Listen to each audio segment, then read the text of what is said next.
Assalamualaikum warahmatullahi wabarakatuh. Sahabat beriman, Allah Subhanahu wa Ta'ala memiliki cara menyampaikan pesan rindu kepada hambanya.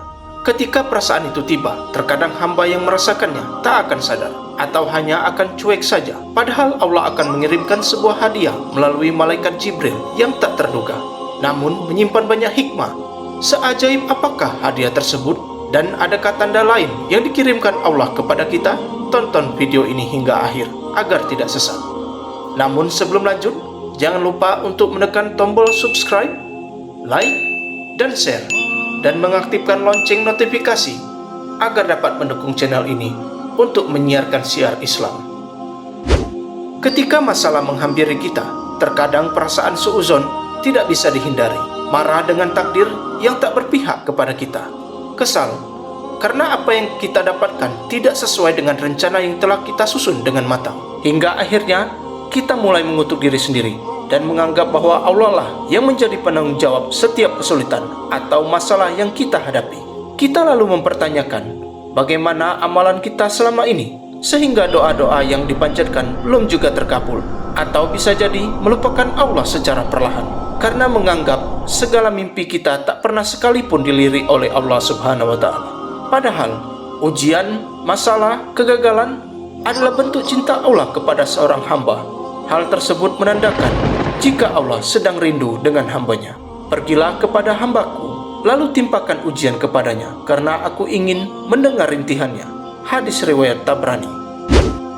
Cobaan yang diberikan Allah kepada kita merupakan salah satu cara yang ditunjukkan sebagai bentuk kasih sayang agar kita bisa bersabar menghadapi musibah di dalam Islam. Karena jika Anda lulus, maka Allah akan memberikan bonus dengan meningkatkan derajat Anda di hadapannya. Jangan berpikir bahwa hamba yang diberikan cobaan terus-menerus artinya Allah membencinya. Justru hamba yang diberikan kesenangan dan harta melimpah secara tidak langsung juga diuji. Padahal, ujian yang lebih sulit sebenarnya adalah menjaga titipannya seperti halnya harta. Hal ini dijelaskan dalam firman, tiap-tiap yang berjiwa akan merasakan mati. Kami akan menguji kamu dengan keburukan dan kebaikan sebagai cobaan yang sebenar-benarnya, dan hanya kepada kamilah kamu dikembalikan. Quran Surat Al-Anbiya ayat 35. Ternyata sebuah hadiah yang diberikan Allah berupa ujian yang kita anggap kutukan selama ini. Saat mendapatkan banyak cobaan dalam hidup, sudah sepatutnya kita kembali kepada Allah, bersimpu dan memohon ampun serta petunjuk. Bisa saja kegagalan dan kesulitan yang kita hadapi saat ini akan membentuk kita menjadi pribadi yang lebih kuat ke depannya, atau justru menjadikan kita hamba yang lebih dekat kepada Allah Subhanahu wa Ta'ala, sebab kita selalu berdoa kepadanya. Hal ini sejalan dengan firman Allah Subhanahu wa Ta'ala, apakah kamu mengira bahwa kamu akan masuk surga padahal belum datang kepadamu cobaan sebagaimana halnya orang-orang terdahulu sebelum kamu? Mereka ditimpa oleh malapetaka dan kesengsaraan, serta digoncangkan dengan bermacam-macam cobaan. Sehingga berkatalah Rasul dan orang-orang yang beriman bersamanya, bilakah datangnya pertolongan Allah, ingatlah, sesungguhnya Allah itu amat dekat. Quran Surat Al-Baqarah ayat 214. Ayat tersebut menjelaskan bahwa kesulitan memang tak bisa dihindari. Mau kita bersembunyi pun, juga Allah menetapkan suatu keputusan. Maka kita harus sabar dan tabah menjalaninya. Namun surat tadi juga memberikan opsi bantuan kepada umat manusia, bahwa kesulitan adalah sebuah koneksi dari Allah kepada orang yang beriman. Hati akan menjadi lebih dekat dengan Allah. Allah pun akan melihat kesanggupan manusia ketika diberikan tantangan di dalam hidupnya. Selain itu, kesulitan membuat manusia menjadi lebih bersih, serta dosa-dosa yang tak kasat mata. Maka berharap dan mintalah terus kepada Allah. Sungguh, Allah Maha Kaya, tidak memerlukan sesuatu dari seluruh alam. Quran Surat Al-Ankabut ayat 6. Tanda selanjutnya, yakni selalu muncul postingan agama di media sosial kita. Setidaknya 191 juta jiwa telah menginvestasikan waktunya untuk sosmed di Indonesia. Pengguna yang banyak ini setiap harinya mengakses konten atau video dengan aneka macam hiburan. Namun dari ribuan konten yang muncul di beranda kita, pernahkah postingan tentang agama muncul tiba-tiba? Entah di-share oleh teman-teman, atau kita memang pernah mengikuti akun-akun agama dengan postingan yang menyentuh hati? Pilihan kita ada dua, mengamati baik-baik postingan itu, atau mencari konten lainnya.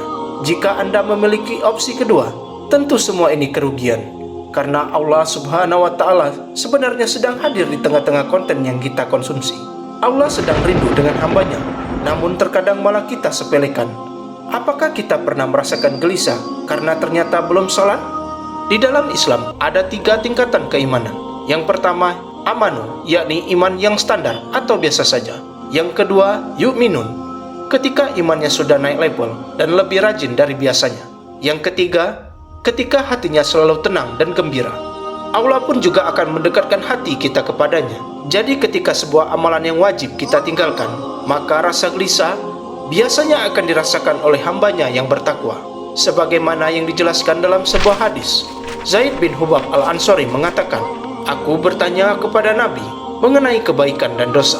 Kemudian Nabi bersabda, adapun kebaikan itu baiknya budi pekerti. Sedangkan dosa adalah sesuatu yang membuat gelisah di dalam hatimu. Dan apabila dosamu dilihat manusia, kamu merasa benci." Hadis riwayat Ahmad. Menjaga sholat memang menjadi sebuah tantangan bagi sebagian orang. Namun sebagai umat muslim yang cerdas, dengan segala kemudahan teknologi, kita bisa menginstal aplikasi pengingat sholat atau berteman dengan orang yang terjaga waktu sholatnya. Sering terbangun di tengah malam, mungkin itu adalah kode dari Allah Subhanahu wa Ta'ala. Kadang ketika orang lain sedang terlelap dalam mimpi, tanpa kita sadari, mata kita tiba-tiba saja terbuka dan merasakan ngantuk lagi setelah itu. Beberapa orang memilih untuk mengecek handphone dan sosial media atau memejamkan matanya agar bisa tidur kembali. Tapi tak sedikit dari kita yang sadar jika sebenarnya Allah sedang memberi pesan agar kita melaksanakan sholat malam dan berzikir, mengingat asmanya. Apalagi sholat tahajud adalah ibadah yang memang dianjurkan di dalam Islam. Dan pada sebagian malam, lakukanlah sholat tahajud sebagai suatu ibadah tambahan bagimu. Mudah-mudahan Tuhanmu mengangkatmu ke tempat yang terpuji. Quran Surat Al-Isra ayat 79. Sebagaimana yang Anda dengar tadi, amalan ini sangat mulia. Waktu utama yang sebaiknya dilakukan muslim, yakni antara jam 2 hingga terbitnya fajar, atau kira-kira pukul 3:30 dini hari. Saking bernilainya sholat tahajud, Rasulullah SAW tak pernah sekalipun meninggalkan persoalan ini dan menganjurkan kerabatnya serta keluarga untuk mengikuti amalan beliau. Rasulullah SAW bersabda, sebaik-baik puasa setelah puasa Ramadan adalah puasa pada bulan Muharram. Sebaik-baik sholat setelah sholat wajib adalah sholat malam. Hadis riwayat Muslim. Dari segi medis, sholat hajat bisa memberikan efek tenang kepada manusia. Sebuah penelitian menjelaskan, jika sholat tahajud yang khusyuk, tulus dan berkelanjutan bisa meningkatkan sifat positif dan motivasi kepada manusia, yang mengakibatkan hilang atau terhindarnya dari stres dan memperbaiki imun seseorang. Namun di sisi lain, tahajud yang dilakukan karena terpaksa atau tak tulus justru bisa membuat stres. Hal ini terjadi karena kegagalan mempertahankan hemostatis tubuh atau kegagalan mengadaptasi perubahan-perubahan. Jika Anda perlahan dijauhi teman yang selama ini menjadi toksik bagi Anda, bisa saja itu juga cara Allah menyampaikan rindunya. Tanpa kita sadari, Allah selalu mengayomi serta menonton hambanya agar kita senantiasa terlindungi dari hal-hal negatif.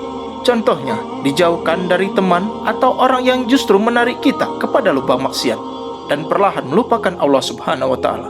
Hal ini sudah mendapat peringatan dari Allah Subhanahu wa Ta'ala dalam surat As-Saffat ayat 50-57. Lalu mereka berhadap-hadapan satu sama lain sambil bercakap-cakap.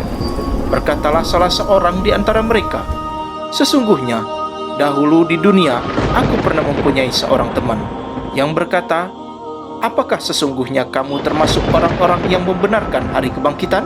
Apabila kita telah mati dan telah menjadi tanah dan tulang belulang, apakah kita benar-benar akan dibangkitkan untuk hari pembalasan? Dia berkata, maukah kamu meninjau temanku itu? Maka dia meninjaunya. Lalu dia melihat temannya itu berada di tengah neraka yang menyala-nyala. Dia berkata, demi Allah, engkau hampir saja mencelakakanku, dan sekiranya bukan karena nikmat Tuhanku, pastilah aku termasuk orang-orang yang diseret ke neraka. Quran Surat As-Saffat ayat 50 hingga 57. Sebagai balasan, tanpa kita sadari pula, kita dipertemukan dengan orang-orang yang entah dari mana datangnya, namun mampu menyiram kolbu kita yang sedang gersang dan membutuhkan rahmat Allah Subhanahu wa taala. Di dalam sebuah hadis, Rasulullah Shallallahu alaihi wasallam bersabda, "Seseorang tergantung pada agama teman dekatnya, maka hendaklah seseorang dari kalian melihat siapa yang dia jadikan sebagai teman dekat." Lalu, seperti apa kualitas yang baik menurut Ibnu Qudamah? Di dalam kitab Mutahasar Minhajul Khasidin, secara umum, hendaknya orang yang engkau pilih menjadi sahabat memiliki 5 sifat berikut. Orang yang berakal memiliki akhlak yang baik, bukan orang fasik, bukan ahli bid'ah, dan bukan orang yang rakus dengan dunia. Sahabat beriman, apakah Anda sering merasakan tanda-tanda yang sudah kami sebutkan tadi? Wallahu a'lam bishawab. Wassalamualaikum warahmatullahi wabarakatuh.